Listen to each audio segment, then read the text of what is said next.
ಎಲ್ರಿಗೂ ನಮಸ್ಕಾರ. ಸ್ಪೀಕೆ ಕನ್ನಡ ಯೂಟ್ಯೂಬ್ ಚಾನಲ್ಗೆ ನಿಮಗೆ ಸ್ವಾಗತ. 23 ಮತ್ತು 24 ಆಗಸ್ಟ್ 2024ರ ಪ್ರಚಲಿತ ವಿದ್ಯಮಾನಗಳನ್ನ ಈ ವಿಡಿಯೋದಲ್ಲಿ ನೋಡ್ತಾ ಹೋಗೋಣ.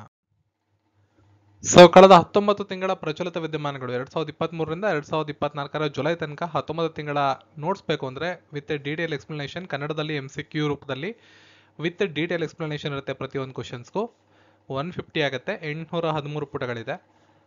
ಕಳೆದ ವರ್ಷದ ಸಪರೇಟ್ ಆಗಿ ಬೇಕು ಅಂದರೆ 345 ಪುಟಗಳು 80 ರೂಪಾಯಿ. ಈ ವರ್ಷದ ಜುಲೈ ತನಕದ ನೋಟ್ಸು 70 ರೂಪಾಯಿ ಸಿಗುತ್ತೆ ನಿಮಗೆ. 468 ಪುಟಗಳಿದೆ.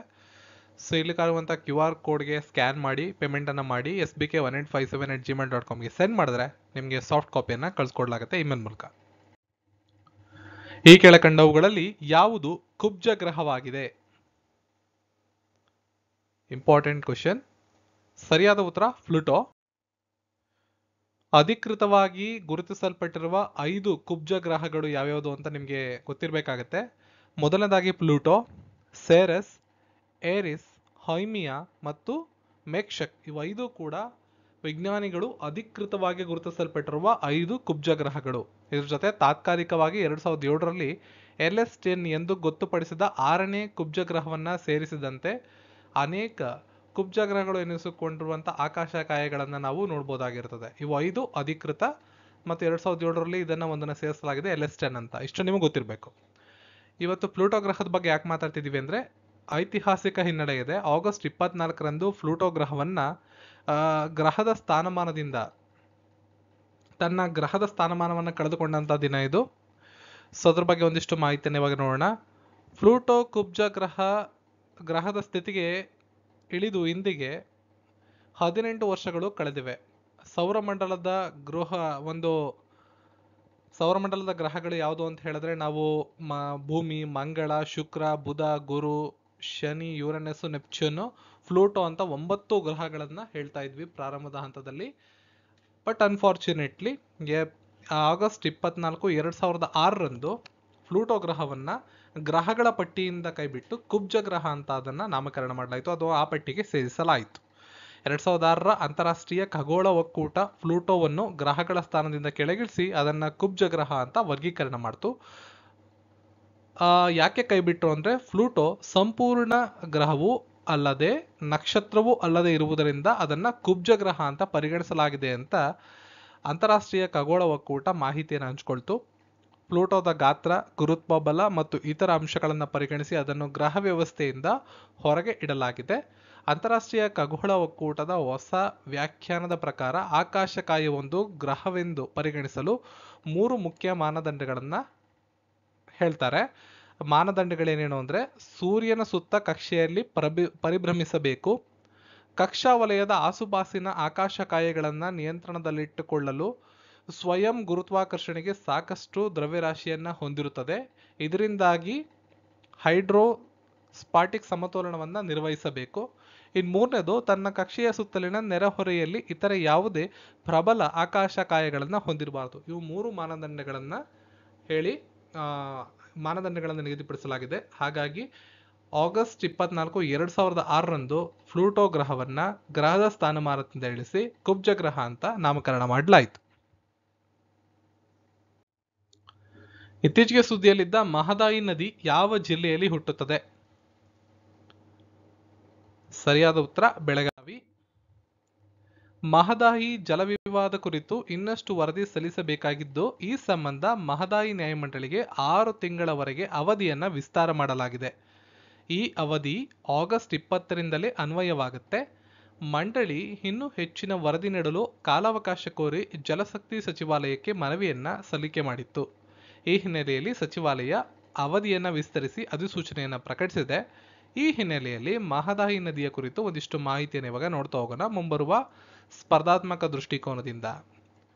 ಮಹದಾಯಿ ನದಿಯು ಹುಟ್ಟುವುದು ಕರ್ನಾಟಕದ ಬೆಳಗಾವಿ ಜಿಲ್ಲೆಯ ಖಾನಾಪುರ ತಾಲೂಕಿನ ಜಾಂಬೋಟಿಯಲ್ಲಿ.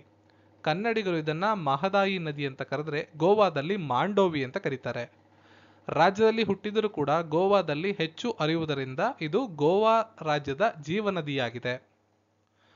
ಇದಕ್ಕೆ ಸಂಬಂಧಪಟ್ಟ ವಿವಾದ ಏನು? ಕರ್ನಾಟಕ, ಗೋವಾ, ಮಹಾರಾಷ್ಟ್ರಗಳಲ್ಲಿ ವ್ಯಾಪಿಸಿರುವ ಮಹದಾಯಿಯ 200 TMC ಅಡಿಯಷ್ಟು ನೀರು ವ್ಯರ್ಥವಾಗಿ ಅರಬ್ಬಿ ಸಮುದ್ರವನ್ನು ಸೇರುತ್ತಿದೆ.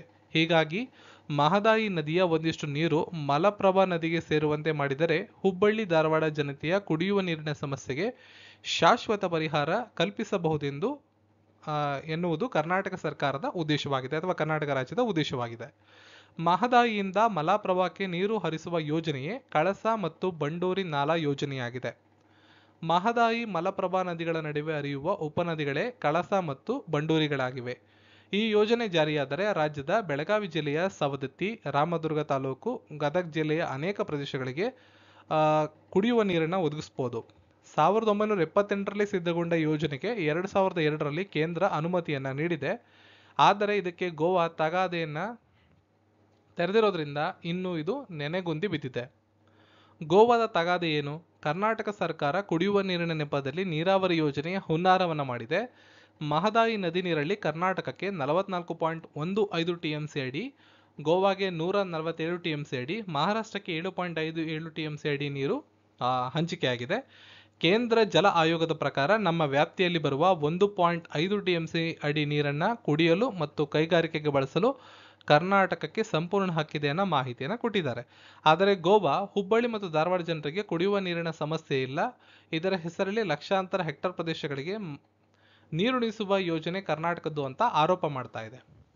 ಸೊ ಕರ್ನಾಟಕ ರಾಜ್ಯದ ನಿಲುವೇನು ಅಂದರೆ, ಕರ್ನಾಟಕ ತನ್ನ ಪಾಲಿನ 44.15 ಟಿಎಂಸಿ ಅಡಿ ನೀರಲ್ಲಿ ಕಳಸಾ ಯೋಜನೆಗೆ 7.56 ಟಿಎಂಸಿಯನ್ನು ಬಳಸಲು ಇಚ್ಛಿಸಿದೆ.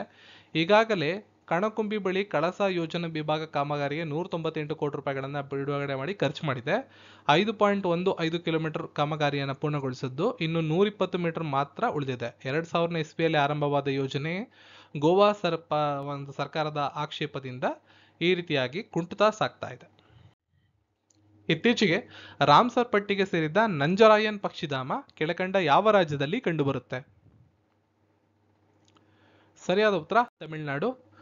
ರಾಮ್ಸರ್ ಪಟ್ಟಿಗೆ ಒಟ್ಟು 3 ವೆಟ್ಲ್ಯಾಂಡ್ಗಳನ್ನು ಸೇರಿಸಲಾಗಿದೆ. ಮೊದಲನೇದು ನಂಜರಾಯನ್ ಪಕ್ಷಿಧಾಮ, ಇದು ತಮಿಳುನಾಡಿನಲ್ಲಿದೆ. ತಮಿಳುನಾಡಿನಲ್ಲಿರುವ 175.86 ಹೆಕ್ಟೇರ್ ಸರೋವರವು 191ಕ್ಕೂ ಹೆಚ್ಚು ಪಕ್ಷಿ ಪ್ರಭೇದಗಳಿಗೆ ನೆಲೆಯಾಗಿದ್ದು ಅಂತರ್ಜಲವನ್ನು ಮರುಪೂರಣಗೊಳಿಸಲು ಸಹಾಯ ಮಾಡುತ್ತೆ. ಸೊ ಇದು ಮೊದಲನೇದು. ಎರಡನೇದು ಕಜುವೇಲಿ ಪಕ್ಷಿಧಾಮ, ತಮಿಳುನಾಡಲ್ಲೇ ಇದೆ ಇದು ಕೂಡ. ಇನ್ನು ತವಾ ಜಲಾಶಯ, ಮಧ್ಯಪ್ರದೇಶ. ಇವು 3 ಹೊಸದಾಗಿ ರಾಮ್ಸರ್ಗಳ ಪಟ್ಟಿಗೆ ಸೇರಿಸಲಾಗಿದೆ.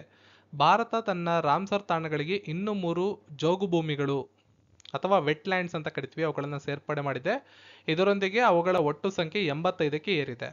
ಈ ರಾಮ್ಸರ್ ತಾಣ ಅಂದ್ರೇನು? ರಾಮ್ಸರ್ ತಾಣಗಳು ವಿಶೇಷವಾಗಿ ಜಲಪಕ್ಷಿಗಳಿಗಾಗಿಯೇ ಅಂತಾರಾಷ್ಟ್ರೀಯವಾಗಿ ಮಾನ್ಯ ಮಾಡಲಾದ ವಿಶೇಷ ಜೋಗು ಭೂಮಿಯಾಗಿದೆ. ಇವುಗಳು 1971ರ ರಾಮ್ಸರ್ ಕನ್ವೆನ್ಷನ್ ಅಡಿಯಲ್ಲಿ ವಿಶ್ವಾದ್ಯಂತ ತಮ್ಮ ಪರಿಸರ ಸಂರಕ್ಷಣೆಯ ಕಾರಣದಿಂದ ಗುರುತಿಸಲ್ಪಟ್ಟ ಜೌಗು ಪ್ರದೇಶಗಳಾಗಿವೆ.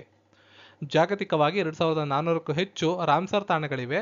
2.5 ಮಿಲಿಯನ್ ಚದರ ಕಿಲೋಮೀಟರ್ಗಿಂತಲೂ ಹೆಚ್ಚು ವ್ಯಾಪಿಸಿದೆ.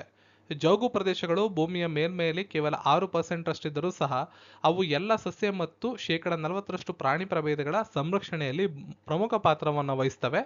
ಈ ತಾಣಗಳು ಜೀವ ವೈವಿಧ್ಯವನ್ನು ರಕ್ಷಿಸುವಲ್ಲಿ ಮತ್ತು ವಾತಾವರಣದಲ್ಲಿ ಇಂಗಾಲವನ್ನು ಹೀರಿಕೊಳ್ಳುವಲ್ಲಿ ಪ್ರಮುಖ ಪಾತ್ರ ವಹಿಸೋದ್ರಿಂದ ರಾಮ್ಸರ್ ತಾಣಗಳು ತುಂಬ ಪ್ರಾಮುಖ್ಯತೆಯನ್ನು ಪಡ್ಕೊಳ್ತವೆ. ಸೊ ಆ ಕಾರಣಕ್ಕೆ ರಾಮ್ಸರ್ ಕನ್ವೆನ್ಷನ್ ಅಂತ ಕರೆಯಲಾಗುವ ಒಡಂಬಡಿಕೆಯಲ್ಲಿ ಈ ತಾಣಗಳನ್ನು ಸಂರಕ್ಷಣೆ ಮಾಡಲಾಗ್ತಾ ಇದೆ. ಇರಾನ್ ದೇಶದ ರಾಮ್ಸರ್ನಲ್ಲಿ 1971ರಲ್ಲಿ ಈ ಒಪ್ಪಂದಕ್ಕೆ ಸಹಿ ಹಾಕಲಾಯಿತು. ಹಾಗಾಗಿ ಇದನ್ನ ರಾಮ್ಸರ್ ಒಡಂಬಡಿಕೆ ಅಂತ ಕರಿತೀವಿ. ನೆಕ್ಸ್ಟ್, ಏಷ್ಯಾದಲ್ಲೇ ಶ್ರೀಮಂತ ಗ್ರಾಮ ಎಂದು ಹೆಸರುವಾಸಿಯಾಗಿರುವ ಮಾಧಾಪುರ ಭಾರತದ ಯಾವ ರಾಜ್ಯದಲ್ಲಿದೆ? ಇದು ಗುಜರಾತಲ್ಲಿದೆ. ಏಷ್ಯಾದಲ್ಲೇ ಅತ್ಯಂತ ಶ್ರೀಮಂತ ಗ್ರಾಮ, 32,000 ಗ್ರಾಮದ ಜನಸಂಖ್ಯೆ, 20,000 ಮನೆಗಳು, 17 ಬ್ಯಾಂಕ್ಗಳು ಗ್ರಾಮದಲ್ಲಿ ಕಂಡುಬರ್ತವೆ. 1,200 ಕುಟುಂಬಗಳು ಈ ಗ್ರಾಮದಲ್ಲಿ ಇವೆ.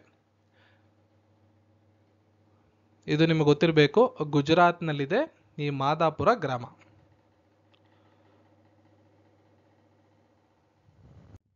ನೆಕ್ಸ್ಟ್, ಈ ಕೆಳಕಂಡ ಯಾರಿಗೆ ಶಾಂತಿ ಸ್ವರೂಪ ಭಟ್ನಾಗರ ಪ್ರಶಸ್ತಿಯನ್ನ ರಾಷ್ಟ್ರಪತಿ ದ್ರೌಪದಿ ಮುರ್ಮು ಪ್ರದಾನ ಮಾಡಿದರು? ಸರಿಯಾದ ಉತ್ತರ ಕೃಷ್ಣಮೂರ್ತಿಯವರು.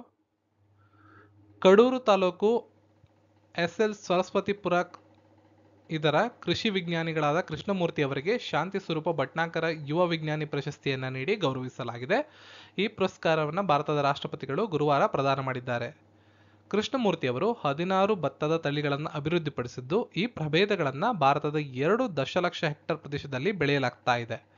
ಈ ತಳಿಗಳು ರೈತರ ಆದಾಯವನ್ನು ಹೆಚ್ಚಿಸಿವೆ. ಈ ಸಾಧನೆಯನ್ನ ಗುರುತಿಸಿ ಶಾಂತಿ ಸ್ವರೂಪ ಭಟ್ನಾಗರ್ ಯುವ ವಿಜ್ಞಾನಿ ಪ್ರಶಸ್ತಿಯನ್ನ ಕೃಷ್ಣಮೂರ್ತಿ ಅವರಿಗೆ ನೀಡಲಾಗಿದೆ. ಈ ಮೊದಲು ಕೃಷ್ಣಮೂರ್ತಿಯವರು 2020ರಲ್ಲಿ ಜಪಾನ್ ಸರ್ಕಾರದಿಂದ ಜಪಾನ್ ಯುವ ವಿಜ್ಞಾನಿ ಪ್ರಶಸ್ತಿ ಮತ್ತು ಇದೇ ವರ್ಷ ಭಾರತೀಯ ಕೃಷಿ ಸಂಶೋಧನಾ ಮಂಡಳಿಯಿಂದ ಪ್ರತಿಷ್ಠಿತ ಲಾಲ್ ಬಹದ್ದೂರ್ ಯುವ ವಿಜ್ಞಾನಿ ಪ್ರಶಸ್ತಿಯನ್ನು ಕೂಡ ಪಡ್ಕೊಂಡಿರ್ತಾರೆ. ಇನ್ನು 2024ರಲ್ಲಿ ನ್ಯಾಷನಲ್ ಅಕಾಡೆಮಿ ಆಫ್ ಅಗ್ರಿಕಲ್ಚರಲ್ ಸೈನ್ಸ್ನ ಫೆಲೋ ಆಗಿ ಆಯ್ಕೆಯಾಗಿದ್ದಾರೆ. ವಿಶ್ವದ 2ನೇ ಅತಿ ದೊಡ್ಡ ವಜ್ರ ಯಾವ ದೇಶದಲ್ಲಿ ಪತ್ತೆಯಾಗಿದೆ? ಪ್ರಶ್ನೆಗೆ ಸರಿಯಾದ ಉತ್ತರ ಬೊಟ್ಸ್ವಾನಾ. ಜಗತ್ತಿನ 2ನೇ ಅತಿ ದೊಡ್ಡ ವಜ್ರ ಉತ್ಪಾದಕ ದೇಶ ಬೊಟ್ಸ್ವಾನಾದಲ್ಲಿ ಬರೋಬ್ಬರಿ 499 ಗ್ರಾಂ ಅಂದ್ರೆ 2492 ಕ್ಯಾರೆಟ್ನ ವಜ್ರದ ಕಲ್ಲು ಪತ್ತೆಯಾಗಿದೆ. ಇದು ವಿಶ್ವದಲ್ಲಿ ಇದುವರೆಗೂ ಪತ್ತೆಯಾದ 2ನೇ ಅತಿ ದೊಡ್ಡ ಗಾತ್ರದ ವಜ್ರ ಎಂಬ ದಾಖಲೆಗೆ ಪಾತ್ರವಾಗಿದೆ. ಜೊತೆಗೆ ಕಳೆದ 100 ವರ್ಷಗಳಲ್ಲಿ ಕಂಡುಬಂದ ಅತಿ ದೊಡ್ಡ ಗಾತ್ರದ ವಜ್ರ ಅನ್ನೋ ದಾಖಲೆಯನ್ನು ಕೂಡ ಬರ್ತಿದೆ. ಈ ಮೊದಲು 1905ರಲ್ಲಿ ದಕ್ಷಿಣ ಆಫ್ರಿಕಾದ ಕಲಿನಾನ್ನಲ್ಲಿ 3106 ಕ್ಯಾರೆಟ್ನ ವಜ್ರ ಪತ್ತೆಯಾಗಿದ್ದು, ಇದುವರೆಗೂ ದೊರೆತಿರುವ ವಿಶ್ವದ ಅತಿ ದೊಡ್ಡ ಗಾತ್ರದ ವಜ್ರ ಎನ್ನುವ ದಾಖಲೆಯನ್ನ ಅದು ಪಡ್ಕೊಂಡಿದೆ. ಇವತ್ತಿನ ಪ್ರಶ್ನೆ ಈ ವಿಡಿಯೋದ ಕಾಮೆಂಟ್ ಸೆಕ್ಷನ್ ಅಲ್ಲಿ ಕ್ವಿಜ್ ಅಲ್ಲಿ ಕೊಟ್ಟಿದ್ದೀನಿ, ಹೋಗಿ ಅಟೆಂಡ್ ಮಾಡಿ. ಆ ಕ್ವಿಜ್ ಕ್ವೆಶನ್ಸ್ ರಿವಿಷನ್ ಮಾಡ್ಕೊಳ್ಳಿ. ಈ ವಿಡಿಯೋನ ಲೈಕ್ ಮಾಡಿ, ಶೇರ್ ಮಾಡಿ, ಚಾನಲ್ ಸಬ್ಸ್ಕ್ರೈಬ್ ಮಾಡಿ. ಸಿಗೋಣ ಮತ್ತೊಂದು ವಿಡಿಯೋ. ಎಲ್ರಿಗೂ ಧನ್ಯವಾದಗಳು.